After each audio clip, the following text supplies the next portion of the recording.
명으로 틀린 것은 이렇게 되어 있죠.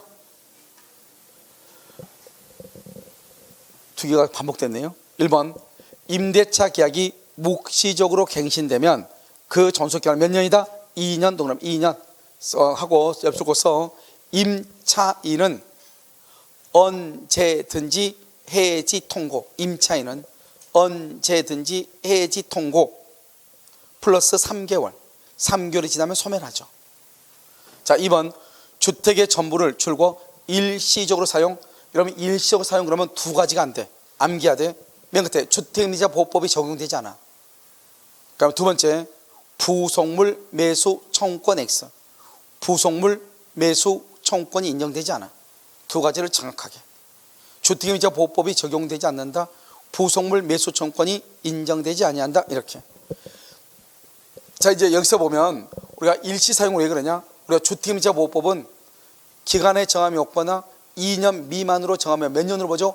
2년으로 보고 그 다음에 월세를 내야 되잖아요. 그래서 일시 사용이란 말이 나올 수가 있어 없어? 없죠. 3번 임대차 보증금의 감액으로 감액 동그라미 소액 임차인에 해당 줄고 소액 임차인 여기서 감액은 써 경매 개시 등기 전까지. 우리가 감액은 무조건 되는 게 아니에요. 경매 개시 등기 전까지 적법하게 감액이 돼야 돼요. 특별한 사정이 없으면 소액 임차인도 보호받을 수 있다. 그럼 소액 임차인은 서울에서는 얼마다? 1억 1천 미만일 때 얼마? 3,700 이렇게. 4번 임대차 계약 시에 임차주택과 그 대지가 임대인의 소유예요. 봐. 지금 임차주택과 대지가 임대인의 소유란 말이 중요해. 이건 뭐다? 우리는 건물의 저당권자는 건물 경락 대금에서만 돈을 받죠. 그런데 주택 임차인은 건물의 임차인이죠. 그럼에도 불구하고 대지의 매각 대금까지 포함해서 돈을 받는다 이 말이죠. 대지 매각 대금. 그래서 여기서 보면 토지와 건물이 다 임대인 것이었어요. 그래서 임차인이 있는데 나중에 토지의 소유가 바뀌죠. 바뀐 상태에서 경매가 되죠. 그러든지 말든지 대지의 경매 대금까지 포함하니까 대지의 매각 대금에서도 뭐 할 수 있다? 우선 변제를 받을 수 있다 이란 말이죠. 그래서 대항력과 확정일자를 갖춘 임차인은 대지만 경매되더라도 매각 대금으로부터 우선 변제를 받을 수 있다. 이렇게 옆줄 긋어 대지의 저당권 설정 후 신축된 경우 대지의 저당권 설정 후 신축된 경우 대지 매각 대금에서 우선 변제 X. 대지 매각 대금에서 우선 변제가 안 돼. 대지의 저당권이 먼저 설정되고 그 다음에 신축이 되죠. 이런 경우는 대지의 매각 대금에서 우선 변제를 받을 수가 없어요. 그 다음에 5번 주임법상 대항력을 갖춘 임차인의 임대차 보증금 반환 채권이 가압류된 상태에서 주택이 양도가 되죠. 양수인은 줄고 양수인은 이퀄 제3채무자죠. 양수인은 제3채무자, 채무자의 지위를 뭐한다? 승계하죠. 여기 한번 봐봐요. 지금 여기 보면 이렇게 갑이 있죠. 갑이 있고 을이 있죠. 을이 지금 뭐죠? 채무자죠. 임차인이요. 채무자. 임대인을 뭐라 한다? 제3채무자다. 이렇게 얘기하죠. 제3채무자. 여기요. 갑의 을이에요. 을의 채권자죠. 채권자. 채권자가 1억을 빌려줬는데 돈을 갚지 않으니까 이 임차인이 임대인한테 보증금 1억 있죠. 이 보증금 1억에 대해서 A가요. 가압류를 이렇게 딱 걸죠. 가압류. 그런데 중간에요. 이 건물주가 병으로 바뀌죠. 이 병을 뭐라 한다? 양수인이죠. 양수인은 누구요? 임대인의 지위를 뭐라 한다? 승계하죠. 여기서 임대인이 누구죠? 임대인 누구다? 갑이죠. 갑의 지위를 승계를 해. 임대인의 지위를 승계를 해. 갑의 지위를 승계를 해. 누가요? 병이. 그러면요. 이 사람이 제3채무자죠? 제3채무자의 지위를 병이 승계를 해. 그럼 어떻게 되죠? 이 채권자는요. 가압류 채권자죠. 가압류 채권자는 양수인에 대해서만 권리를 주장할 수 있는 거예요. 알겠죠? 이 사람은 뭐란다? 채권 가압류권자 또는 가압류 채권자라고 그래. 그러니까 이 가압류 채권자는 양수인에 대해서만 권리를 뭐 할 수 있다? 행사할 수 있다. 다시 한번 읽을까요? 주임법상 대항력을 갖춘 임차인의 임대차 보증금 반환 채권이 가압류가 됐죠. 이게 가압류. 이 상태에서 주택이 양도됐죠. 병에게. 그러면 양수인은요. 제3채무자의 지위를 뭐한다? 승계. 임대인의 지위를 뭐란다? 승계한다. 이렇게 표현을 하는 거예요. 정답 몇 번이다? 2번이요? 자, 76번은요. 집합건물이죠. 관리단이죠. 관리단은 봐봐. 규약동그라미. 규약은 약속이죠. 계약이죠. 관리위원회를 둘 수 있다야. 예요. 다른 것은 다 둔다, 한다, 본다 이런 말이란 말이죠. 그런데 여기만 규약은 뭐죠? 규약은 우리끼리 말하면 규약은 아파트 관리 규약은 계약이죠. 합의죠. 합의로 이루어진 거죠. 둘 수 있다. 그래서 둔다가 아니고 둘 수 있다. 관리위원회는 둘 수 있다요. 둔다가 아니라고. 자, 2번 관리인이죠. 입주자 대표회의 회장이죠. 매년 회계년도 종료 후 줄고 3개월 이내 정기관리단 집회를 소집해야 돼. 그 다음에 관리인은 구분 소유자일 필요가 없죠. 왜요? 임대아파트도 있으니까 임기는 2년의 범위 안에 있어. 그 다음에 옆줄 긋고 관리위원회 위원. 관리위원회 위원은 구분 소유자 중에서 선출. 관리위원회 위원은 구분 소유자 중에서 선출을 해. 그런데 관리인은 반드시 구분 소유자 필요가 없다고. 임대아파트도 있으니까. 왜 그러냐? 왜 관리위원회 위원은 구분 소유자 중에서 선출하냐? 관리위원회 위원은 관리인, 즉 입주자 대표회의 회장의 사무를 감독한단 말이죠. 알겠죠? 그러니까 어떻게 돼요? 우리 아파트 주민들이 감독을 해야 되겠죠. 그래서 그래. 그 다음에 4번은요. 관리인에게 부정한 행위 줄고, 그러면 각 구분 소유자는 관리인의 해임, 선임한데 해임을 법원에 청구해. 5번 규약에 다른 정황이 없으면 관리위원회 위원은 누가 방금 얘기했죠. 위원은 뭐라고? 구분 소유자 중에서 전유 부분을 점유하는 자. 틀렸어. 구분 소유자 중에서 선출을 해. 차이가 있다고 그랬죠. 그래서 정답 몇 번이다? 5번이죠. 77번. 이건 뭐 몇 번이나 나와가지고요. 여기 지금 뭐죠? 재건축이죠. 재건축 얼마다? 5분의 4. 더 이상 뭐 필요 없죠. 여기요. 4분의 3이 몇 개 있어? 4분의 3이 5개가 있어. 5개 써. 첫 번째, 공용 부분의 변경. 공용 부분의 변경. 점 찍고 규약의 설정 변경 폐지. 29조죠. 규약의 설정 변경 폐지. 그 다음에 44조인데요. 사용 금지 청구. 사용 금지 청구. 45조인데요. 경매 청구. 46조인데요. 점유자에 있어서 계약의 해제 및 인도 청구. 점유자가 이제 나쁜 짓을 했을 때요.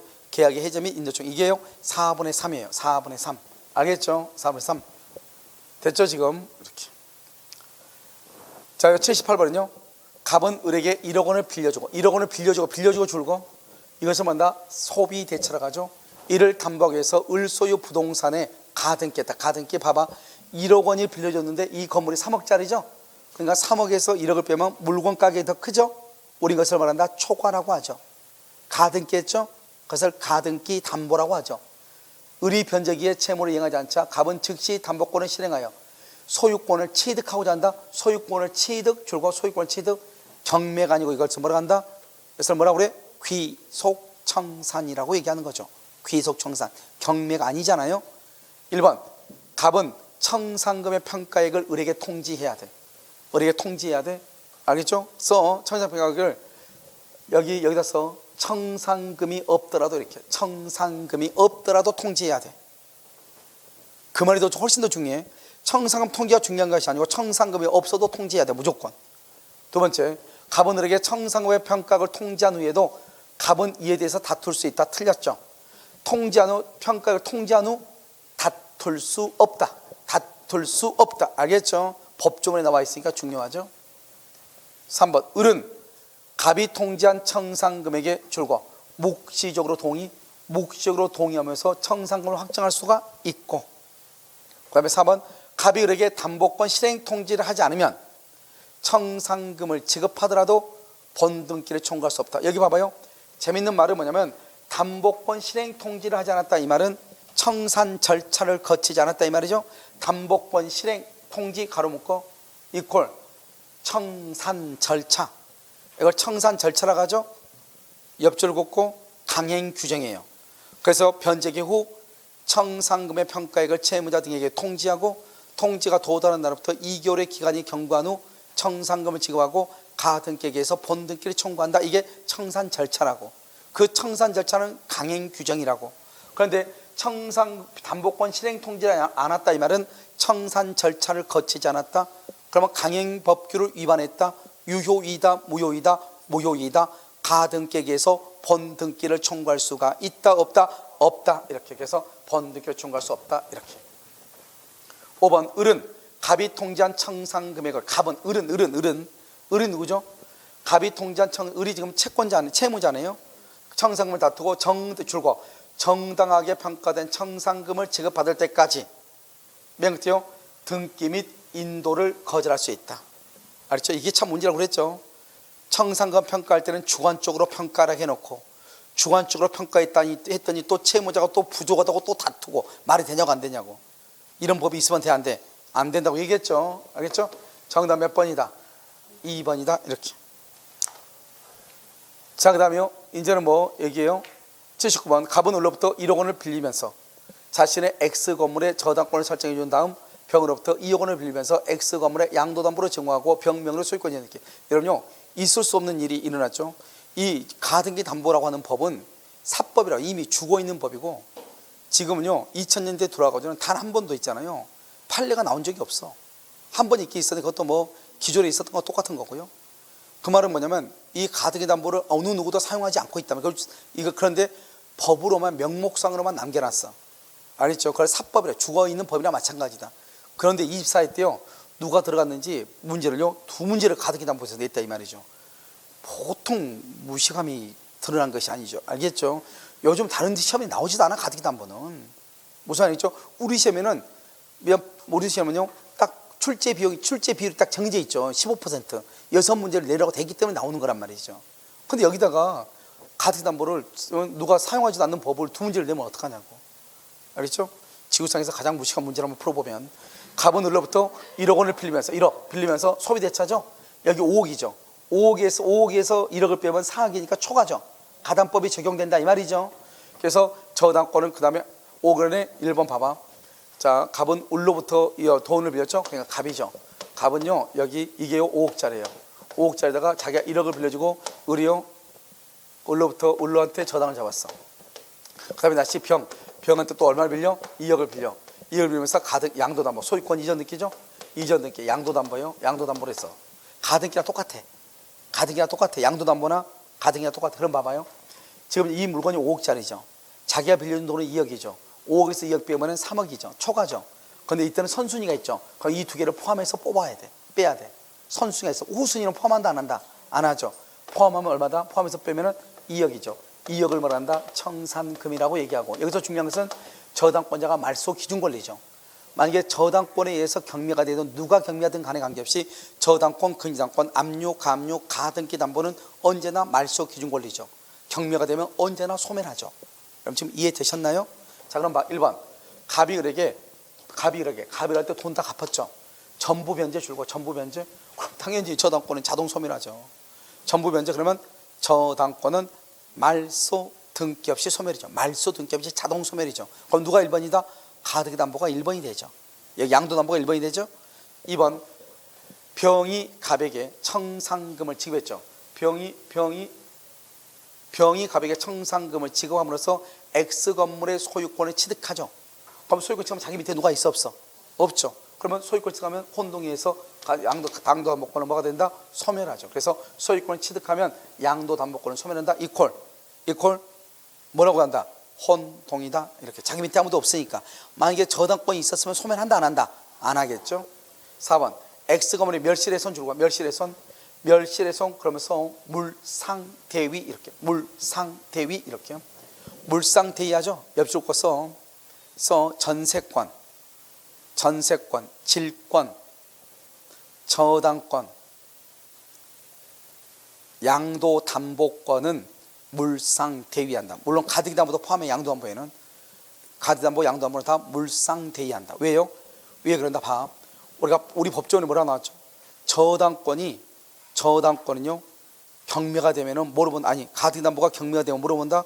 저당권으로 봐. 저당권은 우선변제, 물상대위가 다 있거든요. 그러니까 양도담보, 가등기담보도 물상대위권이 있는 거예요. 알겠죠? 그러니까 멸실훼손이죠. 그럼 물상대위다 이 말이죠. 그러면 가치적 변형물이 있죠. 그 가치적 변형물에 미친다 이 말이죠. 담보권과 채권을 소멸한다 말도 안 되죠. 원칙은 양도 담보권을 소멸해. 왜요? 멸실훼손인데 지금 여기서 보면 뭐죠? 가치적 변형물이 있다는 말이 지금 있어 없어? 없죠? 그러면 물상대위는 안 되지만, 그러면 물상대위가 안 되면 어떻게 돼요? 양도 담보권은 당연히 소멸해야 돼. 그런데 뭐는 소멸하지 않는다? 채권. 채권은 사람과 사람 간의 관계잖아요. 양도담보하고 가등기담보는 사람과 물건 간의 관계고, 그러니까 물건이 없어지면 가등기담보나 양도담보권은 소멸할지라도 채권인 피담보 채권은 소멸한다 안 한다? 안 하는 거죠. 알겠죠? 그래서 변제로 인해서 소멸하기 전까지는 양도담보권을 소멸할지 몰라도 채권은 소멸하지 않는 것이에요. 알겠죠? 그래서 양도담보권과 채권은 둘 다 소멸한다. OX, X 이렇게. 2번 의뢰 담보권 실행을 위한 경매로 담보권 실행 경매가 됐네. 경매 온 동네 다 뭐가 된다? 소멸한다. 무슨 권리? 무슨 기준 권리? 말소 기준 권리 다 소멸해. 만일 선의의 무가 병으로부터 여기 이제 봐봐요. 지금 여기서 보면 이 사람은 지금 뭐로 됐죠? 이 사람 앞으로 지금 뭐가 됐어? 등기가 돼 있죠. 그러니까 제3자 정의 봤을 때는 갑이 소유자를 보여, 병이 소유자를 보여? 병이. 그러니까 병이 이걸 정한테 팔아. 그러면 이때 우리 가담법 11조 단서에 뭐라고 돼 있냐? 여기 됐어. 병 정의 누구일 때? 제3자가 선일 때는 소유권을 취득한다. 선일 때는 소유권을 취득한다고 돼 있어. 여기 봐봐. 지금 뭐 무가요 정으로 병으로부터 X 건물의 소유권을 취득했다면 갑은 병 명의의 등기의 말소를 말 수 없다. 청구할 수 없다. 여기 지금 뭐라고 나왔죠? 선의의 무라고 돼 있잖아요. 여기 지금 정의 아니고 무네요. 이 선의의 무는 무가 선일 때는 소유권을 취득한다고.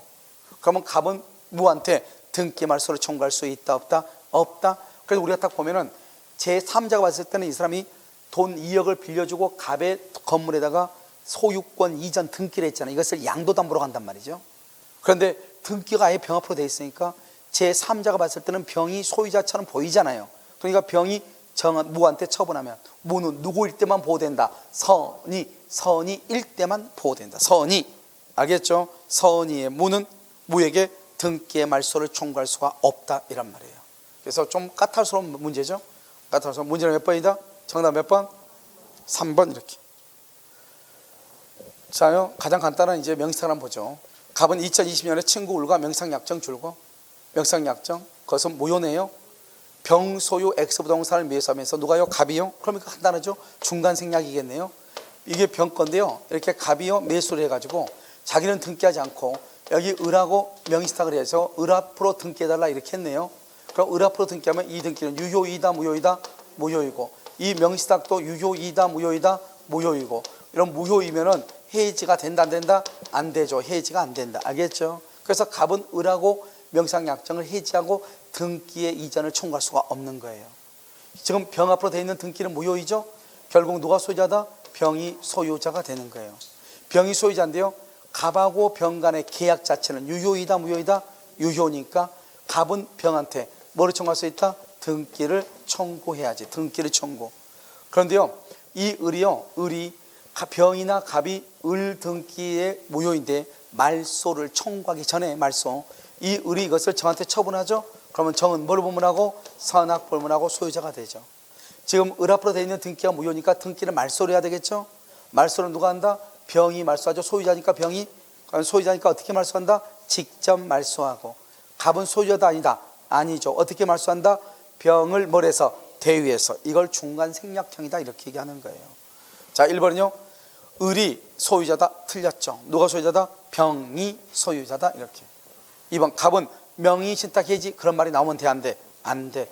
명의신탁이 무효죠. 그래서 해지를 이유로 등기를 청구한다 그러면 틀리죠.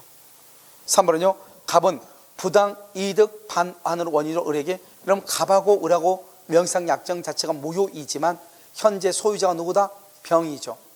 을은 소유자다 아니다? 아니죠. 그래서 갑은 을에게 부당 이득을 원인으로 소유권 이전 등기를 청구할 수가 있다 없다? 없다 이런 말이죠. 자, 4번은요 병은 누구죠? 현재 소유자. 현재 소유자죠. 그래서 병은 진정 명의 회복 줄고, 진정 명의 회복은 누구 한다? 현재 소유자. 병이 현재 소유자죠. 그래서 병은 을에게 진정 명의 회복을 원인으로 하는 소유권 이전 등기를 할 수 있다. 청구할 수 있고요. 청구할 수 있고 또서 병은 직접 말소 청구 가능. 병은 직접 말소 청구를 할 수 있어. 점 찍고요. 갑은 병을 대위해서 말소 청구. 갑은 병을 대위해서 말소 청구해. 병은 직접 왔는데 갑은 병을 대위해서 말소 청구해. 왜요? 갑은 소유자가 아니니까. 5번요. 갑과 을이 사실혼이다. 그러면 틀렸죠. 우리는요 법률 혼이면서 플러스 적법한 행위가 돼야 되죠. 예를 들어서 조세포탈이라든가 강제집행 면탈의 목적이 없는 부부 사이의 명시상만 유효로 보죠. 알겠죠? 그런데 지금 여기는 사실혼 부부잖아요. 사실혼 부부는 조세포탈 목적이 있고 없고 떠나가지고 무조건 뭐가 된다? 무효이다. 이렇게 무효. 그래서 사실혼 관계 명시상약정은 무효이다. 부부 사이에 조세포탈 등의 목적이 없을 때만 명의신탁이 유효이다. 이렇게 아시겠죠? 정답 몇 번이다? 4번이죠. 그래서 우리가 이제 여기서 보면 뭐 특별법이라든가요, 여기에서는 좀 문제가요 조금 평이하지만 우리가 이제 가끔 이제 보면은 채권법이라든가요 이런 데 보면 약간은 조금 어려운 문제들이 조금 있죠. 알겠죠? 그래서 그렇게 나와 있는데 뭐 문제 전체로 봤을 때는 뭐 큰 무리는 없어 보이긴 하지만 그래도 우리가 이제 몇 문제 정도는요 여러분들이 이제 실질적으로 이제 시험 현장에 가서 시험해 봤을 때는요 당황스러워할 수 있는 문제들이 조금 있기는 좀 있죠. 그렇죠? 그래서 항상 뭐 문제는요 두세 문제는 꼭 그런 문제가 있기 때문에요 그렇게 보시면 되고, 여러분 지금 이제 우리가 지금 뭐죠? 7회까지 지금 30회부터 거꾸로 해가지고 7회분 봤죠. 그래서 다음 주에요. 다음 주에 한 번 더 볼까 생각 중이에요. 23회를요. 알겠죠? 한 번 더 볼까 생각 중이고, 그다음에 이제 5월달, 6월달 강의는 이미 공지한 것처럼 이런요 문제풀이로 요약을 할 거예요. 민법은요. 3월, 4월에 이미 요약을 했기 때문에요. 문제풀이, 문제집을 만들어서 문제풀이로 하고요. 밴드 있는 문제를 가지고, 그다음에 토요일 날은 거기는요 다시 또 다른 문제집을 가지고 또 문제풀이를 또 다시 특강으로 해서 할 거예요. 무슨 말인지 알겠죠?